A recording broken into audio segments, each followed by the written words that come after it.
There you go. All right, good afternoon. Tomorrow, Friday, we will have a briefing here at 11:30 to launch the Sustainable Development Goals Report 2024. It will be presented by the Undersecretary General for Economic and Social Affairs, Junhua, along with Stefan Schweinfest and Yongyi from the Statistics Division of DESA. They will be here. The Secretary General will come to deliver some remarks at the opening, but he will not stay to take questions. And I can tell you that according to the report, current progress, no surprise, unfortunately, is falling far short of what is required to achieve the Sustainable Development Goals by 2030. And the remaining 6 years will be critical to the acceleration process. On Bolivia, you will have seen that yesterday evening we issued a statement based on the events in the country at the time. I just want to add that the Secretary General welcomes the peaceful resolution of the situation in Bolivia. Our Deputy Secretary General, Amina Mohammed, is in Geneva today to mark the 60th anniversary of the International Trade Center. In her remarks, she underscored the importance of putting people first in trade and sustainable development to drive positive change. She also met with senior UN officials. On her last day in Dalian in China yesterday, she attended and participated in the Financing New Growth Pathways session, where she highlighted the promising initiatives for increased investments for global sustainable growth, and she called for the private sector to align their investments and strategies and the ambition of the Sustainable Development Goals. She will return to New York this evening just in time to celebrate her birthday, because it is Amina Mohammed's birthday today. Turning to Gaza in the occupied Palestinian territory, I can tell you that our colleagues in the Office of the Coordination of Humanitarian Affairs warn that access constraints continue to hamper aid operations, including efforts to scale up nutrition support. Our partners report that limited access in the north is preventing the establishment of new nutrition services center in that area. Meanwhile, in central Gaza, difficulties continue finding adequate space to set up nutrition sites in Deir el-Bala and Khan Yunis areas. However, our humanitarian partners are continuing their efforts to expand their presence in those areas, as well as in the Al-Mawasi and in Gaza City.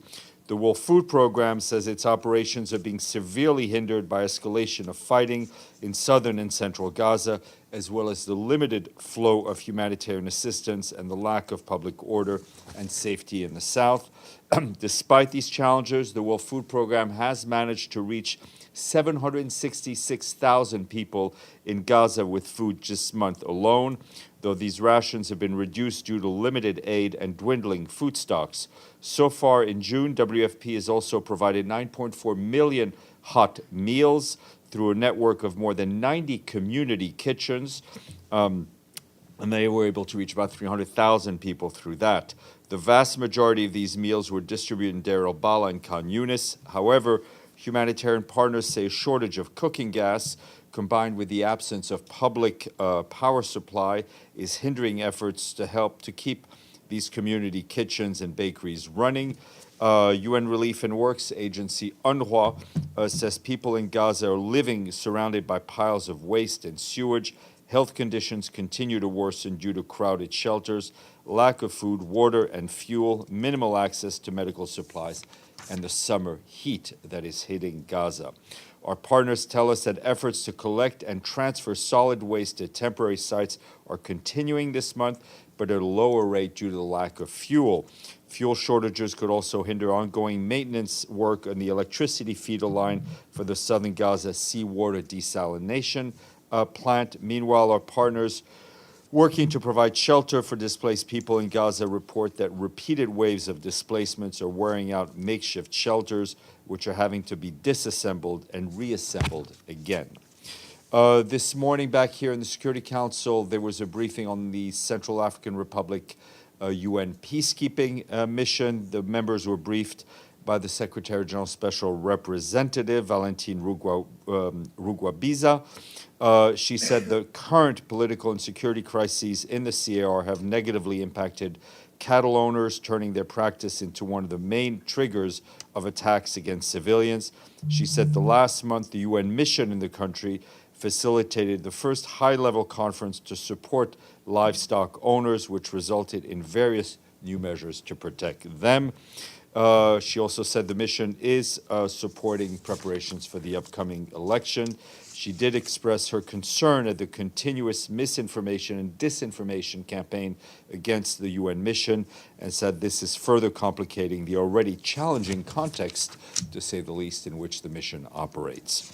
And in South Sudan, our humanitarian colleagues are warning that the number of people facing catastrophic conditions at the highest level on the integrated food security phase of, the phase 5 for their classification in parts of Jonglei state in South Sudan is projected to almost double next month, rising to 79,000 people compared to 35,000 people at the same period last year. Overall, more than 7 million men, women, and children in the country face food insecurity. That's more than 20% compared to 2023 mid-year numbers. South Sudan is also preparing for the worst floods in 60 years. To respond to this, the humanitarian community aims to provide life-saving assistance to some 2.4 million people of the 3.3 million projected to be impacted by flooding in northern and northeastern and central parts of the country starting as early as September. And on the political front, the Deputy Special Representative of the Secretary General in South Sudan, Mr. Song, spoke today at a meeting of the reconstituted Joint Monitoring and Evaluation Commission for South Sudan. He welcomed progress on development and electoral security plan, which is essential to South Sudanese to vote safely. And some positive news coming out of West Africa. The extraordinary session of the Cameroon-Nigeria Mixed Commission reached a milestone today towards the peaceful completion of border demarcation. This took place during the 6th extraordinary session held in Yaoundé on the 26th and 27th of June. The Mixed Commission will adopt a roadmap aiming at achieving the demarcation process by the end of 2025. The Special Representative of the Secretary General for West Africa and the Sahel and the Chairman of the Cameroon-Nigeria Mixed Commission, Mr. Santos Shimao, chaired these deliberations in the presence of the heads of delegations of both countries. As you'll recall, the Commission was established in 2002 by then Secretary General Kofi Annan at the request of the leaders of Cameroon and Nigeria at the time regarding the border dispute triggered by claims of sovereignty along the Bakassi Peninsula. An example that diplomacy takes time, but this is part of the peaceful resolution of conflict. And it is good news. We issued a statement yesterday on the judgment issued by the International Criminal Court against Al-Hassan Ag Abdul Aziz Ag Mohammed Ag Mahmoud, in which the trial chamber found him guilty of crimes against humanity and war crimes against civilian population in Timbuktu in Mali. This is another significant milestone in accountability and a step forward in efforts to bring justice to the victims of crimes and reaffirms that impunity will not be tolerated. The Secretary General's thoughts are with the victims of these crimes against humanity and war crimes in Timbuktu, for which Mr. Hassan has been found guilty. And moving on to Ukraine, our humanitarian colleagues tell us that an interagency humanitarian convoy delivered aid today to frontline communities in Donetsk region, east of the country. Our humanitarian colleagues tell us that nearly 4,000 remaining people in the communities of Kurokov, Marinka, and Vulvodar are struggling to access basic services because of the ongoing fighting. Today's convoy delivered 16 tons of medical and hygiene supply, jerry cans, materials to repair damaged houses that will be distributed by some of our national partners. This is the 20th such convoy this year to frontline areas and the 6th in the Donetsk region. Our humanitarian colleagues say that on June 26th, the Donetsk region, as well as the frontline Kherson and Kharkiv regions in the south and east of Ukraine, sustained new civilian casualties, including children, as well as damages to civilian infrastructure caused by ongoing hostilities. That's according to what authorities are telling us. And moving back to this hemisphere in Haiti, our humanitarian colleagues tell us that between 22nd and 26th of June, WFP distributed more than 59,000 meals to nearly 12,000 displaced people in the greater Port-au-Prince metropolitan area. WFP has also distributed $1 million worth of cash-based transfer to over 43,000 displaced people in the capital who'd previously been receiving meals. Meanwhile, UNFPA, our population fund, sounded the alarm on the risks of women and girls that are grappling with amid the ongoing humanitarian crisis, with armed groups using sexual violence as a tactic to instill fear and seize control of entire neighborhoods. UNFPA said that although reports of rape and sexual violence are soaring, there are vast underrepresentation of the true scale of these horrific crimes. UNFPA continues to provide medicine and supplies, including for the clinical management of rape survivors, and to 12 health facilities in the capital and surrounding region. Mobile clinics are also operating at 8 displacement sites to support reproductive health, as well as hotlines for survivors of sexual assault and the provision of safe spaces. An artistic note, our very artistic colleagues at the UN UN offices in Vienna have collaborated with the Calle Libre, a street art festival for urban aesthetics, to create a mural at the Vienna International Center. The painting by the Australian artist Fintan McGee. I'm not good at pronouncing Australian names. I've had problems before. I'm going to get in trouble. The painting explores the human element of the United Nations and the fragility of peace, a concept in support of the SDGs and the Summit of the Future. It symbolizes 17 of the SDGs and particularly dedicated to Goal 16 on peace, justice, and strong institutions. If you are in Vienna, go see it. It's being finished today. Speaking of today, it is the day of micro, small, and medium-sized enterprises today. We are 6 years away from the 2030 deadlines to achieving the SDGs, and progress is lagging, as we've been telling you, as many countries face challenges and interconnecting challenges. The day offers an opportunity to discuss and exchange ideas on how key stakeholders, including policymakers, large companies, financial institutions, and the international community can support micro, small, and medium-sized businesses to advance the SDGs. Lastly, we have a quiz, which is good news and means we got money in the bank. This country was visited by the Secretary General on June 10th through 12th of this year for a conference on Gaza. Yes, Urdun, thank you. We thank our friends. What? I don't have a question. Okay, that's okay. You can still win. We thank our friends in Amman. We are grateful to them for paying their dues and taking out of a long drought and no-hitting streak. We're up to 116 fully paid member states. Edie. Thank you, Steph. Several humanitarian organizations and some UN agencies have been complaining, obviously, about the lack of fuel to run hospitals and electricity and other things. Can we get an update on fuel deliveries and what is coming in and what is needed? To put it bluntly, very little is coming in and a lot is needed. We have been underscoring here the fact that generators are running low. I think the Kuwaiti Field Hospital had to shut down its generator earlier this week. As always, when the fuel supplies are low, it's a matter of just stretching out what there is. So generators have to be cut for a number of hours. That impacts hospitals. It impacts desalination plants. So we keep trying to get more fuel in, but we're not getting enough. And I will try to get you some hard numbers.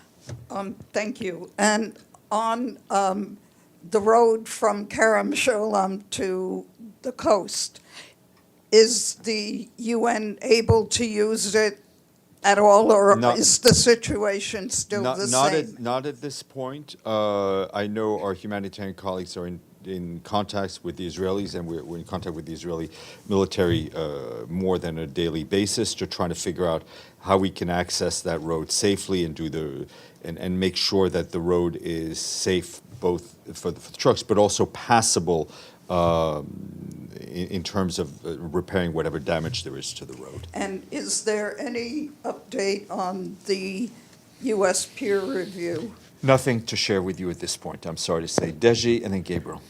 Yeah, follow up on the floating dock. It's been reported that only 1,000 tons of humanitarian aids delivered out of 7,000 tons from that, which went to Gaza from that floating dock. I'm just wondering, for the rest of the 6,000 tons of aid, who is protecting those? Do you know that? Well, the aid is offloaded from the U.S. pier. We're not involved in that offloading. We're involved in picking it up. I think that's a question that you would have to ask the U.S. Because and the U.S. Israeli. said there are no boats on the ground That's on correct. Gaza Strip. That's correct. So, which I means can't that- speak to the security of goods that we are not in control of. Okay. So next question. Tonight there is a debate. There is a U.S. presidential debate. Will the Secretary General watch that debate? And what is the most important topic for him to watch? Or maybe you will watch it for him? The most important thing is to ensure that we do not add to all the commentary that is being made around this debate. Gabriel.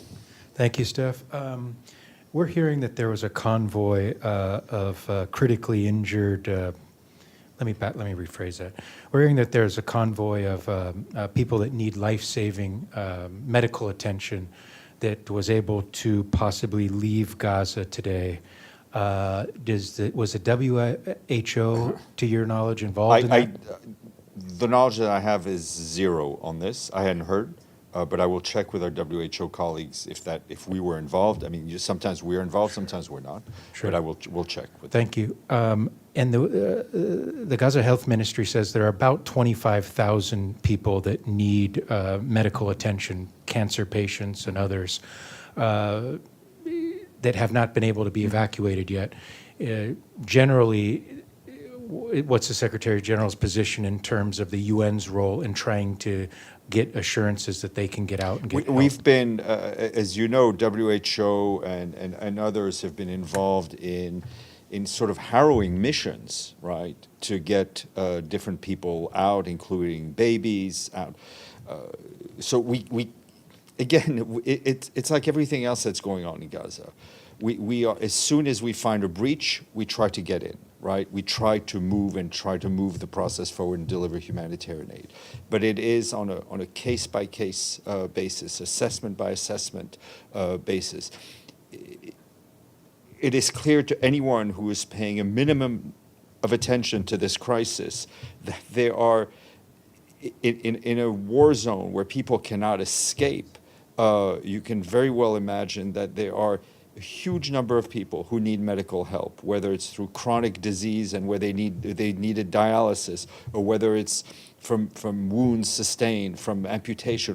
There are a lot of people who need help. Very few have been fortunate enough to be evacuated compared to what is likely a very big number. But the Rafah crossing remains closed for all intents and purposes. So it's a very challenging situation. Margaret Bashir, and then Madame, sorry. Thanks, Steph. I'm sorry, I was a few minutes late, so if you mentioned it at the top, I apologize. Any update on the UN staff who've been detained in Yemen? No, nothing to share with you. Has the UN had any access to them? Have you visited them? I'm not aware that we've been able to have physical access to them, and obviously their condition remains of deep concern to us. Would you, in this sort of situation, ask the ICRC to visit? I think since anyone they who deal can with help, that? we would love to help, but I'm not. I will check. I'm not. My understanding is that we've not had any access. Gabriel, to your answer, I'm told that WHO, with the support of our colleagues at OCHA, today did evacuate nearly 24 patients to receive care outside of Gaza. This was the first medical evacuation of critically ill patients in Gaza since the 7th of May. Thank you. Madame. Thank you, Steph. Within the last 72 hours, you've probably also seen that a Palestinian was shot, beaten, and tied to an Israeli army jeep in the West Bank. An Israeli military dog attacked an elderly woman inside her home in Gaza. And today we saw in the news that a little baby whose house was bombed died a very painful death due to his burns, and he was not able to leave Gaza or get the necessary medical care. So these are just some of the incidents. And while we mostly talk about the bombardment, it seems that the violations of international humanitarian law are also continuing against Palestinian civilians. So are you following these incidents, and what is your reaction? We are, and we're horrified at every violation. I think the video of the man, the Palestinian man strapped on top of the military jeep was truly horrific. And there needs to be accountability for that behavior. And I think the other case of the baby is just one example of tragically many people, young, old, any age, who continue to suffer and who continue to die in this conflict until we find the parties agree to halt this conflict. Edie. Is it possible to get an update on the possible dates of deployment of the other countries that have pledged police to the Haiti operation? The UN has been following this. As possible as for me to ask, and that's as far as I'll go. Yes, Gabriel. Thanks for your follow-up, Steph. I really appreciate it. You mentioned that this is the first medical evacuation since the 7th of May. What do you make of that? I mean, it's been 2 months, and we've got no medical evacuations. This is the first one in 2 months. How would you characterize how the Secretary General makes that? I think we're running out of words to describe this horrific situation where people continue to suffer, people continue to die, and you know we follow things like you do. We know there is President Biden put forward a plan, pretty simple plan, and it is we really would like to see the parties agree to that plan so we can move on with the humanitarian operation, so the hostages can be released and some relief can arrive. Margaret. Sorry, one more again. Hopefully you didn't get it already. Yesterday, Malala Yousafzai said she spoke with the Secretary General about the Doha Conference and expressed her extreme disappointment about the lack of women's representation. Do you have a readout from the Secretary General's end? Secretary General, I think, was very keen to speak to Malala, who is also, as you know, UN Messenger of Peace. I think to lay out very clearly what this meeting is, what this meeting isn't. It is not. It is not a meeting about moving forward with recognition or legitimization of the rule of the de facto authorities. Laying out to her what Rosemary DiCarlo and others have very clearly explained, that women's groups, human rights groups will be meeting with all the Afghan envoys. This is not it is not meant to be an intra-Afghan dialogue. The Secretary General has an immense respect for Malala Yousafzai, what she's done, what she represents, and the importance of her voice in support of women's rights and frankly, human rights for all. Thank you. On that note, happy lunch. See you tomorrow.